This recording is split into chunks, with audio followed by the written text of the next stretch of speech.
at ano, nasaktan ka, no? Aray! Aray! Nakakaloka. Ano ba kasing pinaggagawa mo? Hindi kasi si Baby Laura, gising na. Oo. Andyan siya. Oh. Ano dyan sa gilid? Mm. Pero ano kinalaman nun sa paguntog ng tuhod mo dyan sa... Naging yayo ako ngayon. Nang harbat kami ng biscuit dyan sa ano. Sa alam mo na, likod. counting. Di Sa ba? kanyang mga tiyahin. Oo. Oo, Ay, naku. dyan sa accounting. Hello po, gandang umaga. Ito na po ang lihim ng liham. Good morning. At oras muna natin, 8:14 or make it 8:15 in the morning. Wow!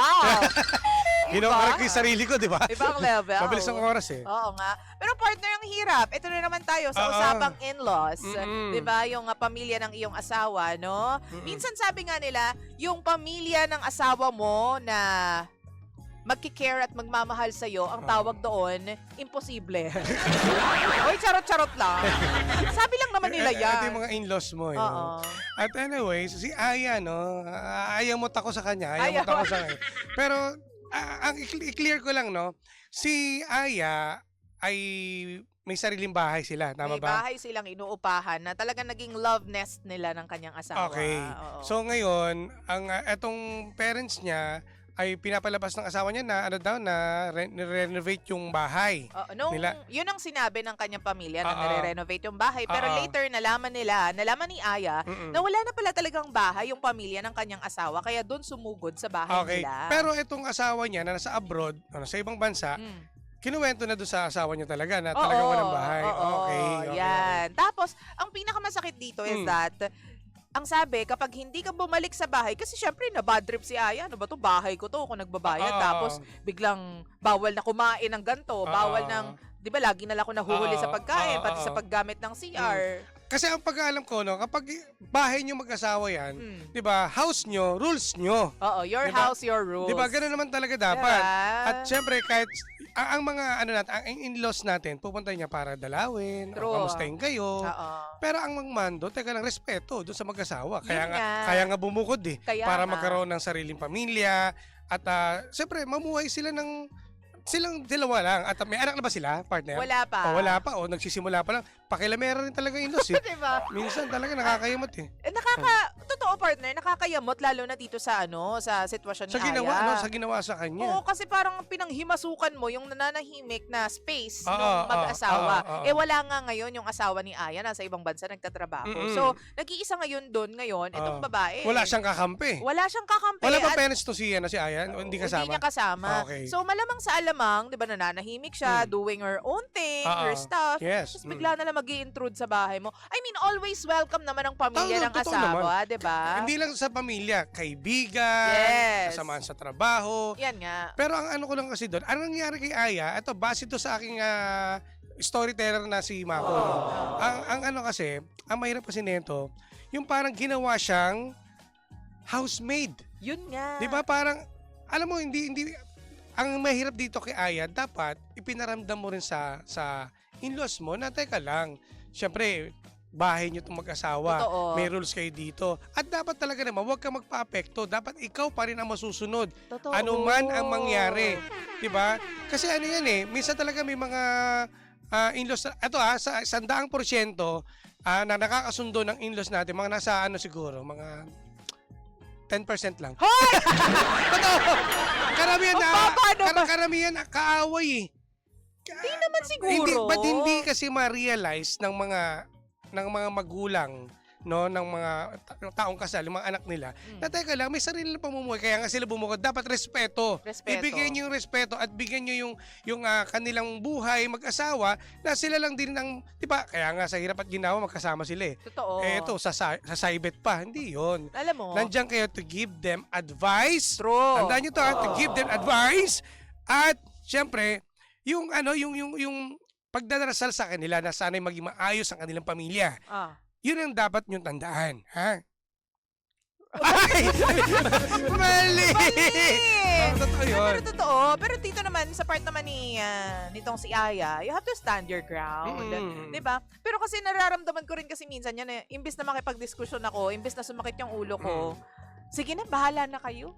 Tsaka minsan din, may problema rin kasi yung asawa, yung lalaki. Bakit? Di sana naman, ito meron akong nakausap, hindi ko alam yata. Si Sheena. Mm. Naalala ko to. Kapag yan tong may problema, lalo na, syempre, parents ng asawa mo yan. Mm. Ang kumbaga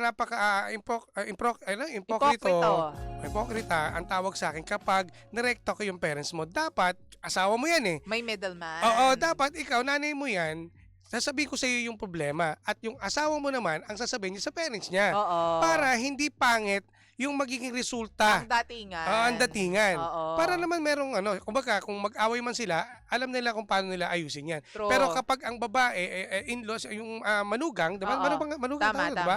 oo. Pag ikaw rumekta doon sa in-laws mo, medyo, teka lang ba kasi, yabang-yabang naman ng porkit bumuntang ng bahay, may masasabi. Talaga ba? May masasabi, may dagdag bawas yan eh. Pero walang masabi. Huwag mag-intrude sa bahay ng ng anak. At dapat sabihin At din huwag ginugulo ang Oo. peace ng pamilya. Bumukod na nga eh. Tsaka pa, 'di ba? Nakakaawa si Aya.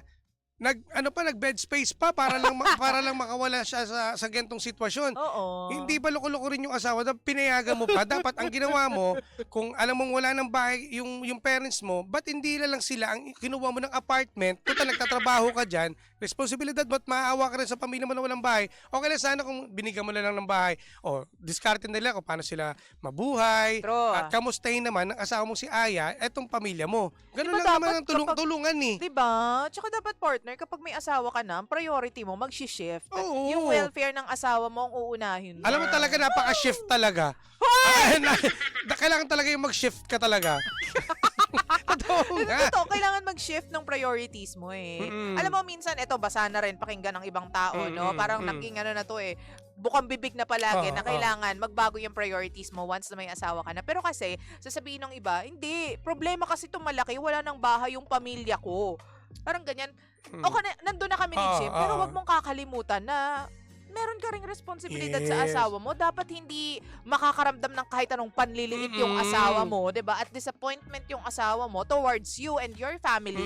Kasi nag-iisa lang siya versus all of you eh, 'di Tsaka, ba? parang walang pakiramdam kasi yung lalaki na sa ibang bansa yung trabaho. Kasi Oo. nakita mo, nag-bed space pa yung asawa mo para lang Ang di ba, sakit. makahinga ng maluwag. Kasi Grabe nga, pag yun, nandun sa bahay, parang, alam mo yun, parang ang hirap sa sarili mong bahay. Demetro Oo, lahat. Oo, Diba? Demetro. Tapos lahat ng mga, kumbaga, yun ang human CCTV. 'Di ba? Na bawat kilos mo, mali. Sa sarili mong bahay. Oo, yun ang pangit dyan. Diba? Yung alam mo yan, ang pinakapangit sa lahat is maa-alter, mababago yung nakasanayan ng asawa mo na dati nananahimik siya, nandiyan siya sa sarili, sa safe haven niya.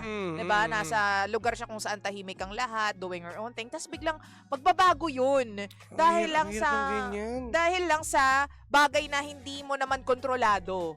Tsaka ang hirap, di ba? Na sana masusolusyonan Oo. kung magaling magdesisyon yung asawa mo. Yun. Kasi nakikita ko pag umuwi, nagbakasyon ngayon to si Mister, magkasama, alam ba, nandun pa rin yung pamilya niya. Ang magiging mahirap dito, baka maging scorer pa yung parents mo kasi nakikialam doon sa, wala pa kayong bata, mamaya baka pati sa kwarto, gagawa kayong baby. Paano may mga ganyan eh? May mga ganyang nangyayari sa totoong buhay nakikialam pa rin. Diba? Hayaan nyo na sila, may sarili na silang pamilya. Totoo nga.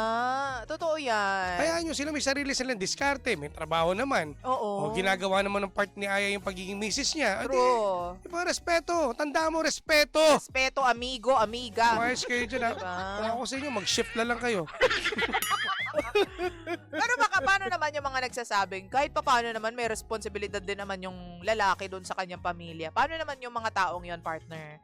Ako naniniwala ako na pwede kang tumulong, pero hindi naman yung sobra-sobra. Oo. Totoo. Tulad niyan, siguro naman may kakayanan naman yung mga kapatid mo, 'di ba, na magtrabaho na kahit pa paano tutulong ka, pero Yes. hindi lahat ibibigay mo. Kasi kayo, di ba, meron din kayong savings na for your family and syempre sa darating yung magiging anak, di ba, kumbaga planado lahat naman True. talaga.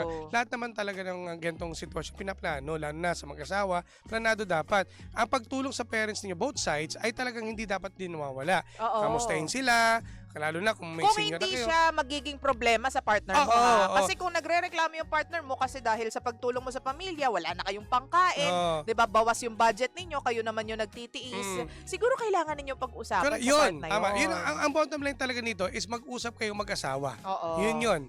Ayusin nyo ang mga dapat ayusin. Lalo na pag-involve yung parents nyo. True. Diba? Oo, Yan. pamilya ng isa't isa, 'di ba?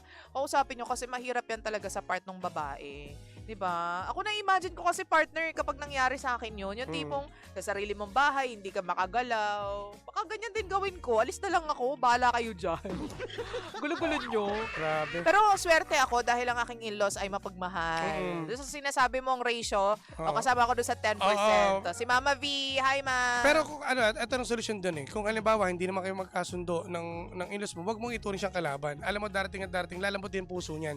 May mga ganyan na nasanay na talaga sila, lalo na kung nag-iisa yung anak nila, na talaga namang hindi maalis sa kanilang tabi, yung kahit na may asawa na, may ganyan eh. True. Pero ipaliwanag mo ng maayos. Oo. Lalo na ngayon, kung sila naman ay may problema, like for example, ito, wala silang trabaho, wala silang bahay, eh nandiyan pa rin para kayo tulungan sila, kamustahin sila, at syempre, mahalin sila.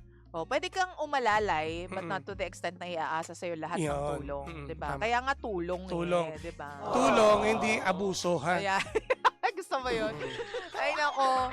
Ang dami pa nating pwedeng sabihin. Itutuloy po natin to dyan po sa ating digital space, Facebook at saka TikTok. At sa lahat po ng mga nasa radyo, magtutugtugan po muna tayo. Pangga, syempre naman, maraming salamat po sa pagtutok at pagantabi sa amin ni Jimbo kanina pang alas 4 ng umaga. At sa mga pangga po natin dyan nasa social media, Yan. mag-usap-usap po tayo at babasahin po namin yung komento. At eto na partner, dahil susunod na po si Sheena! Sheena!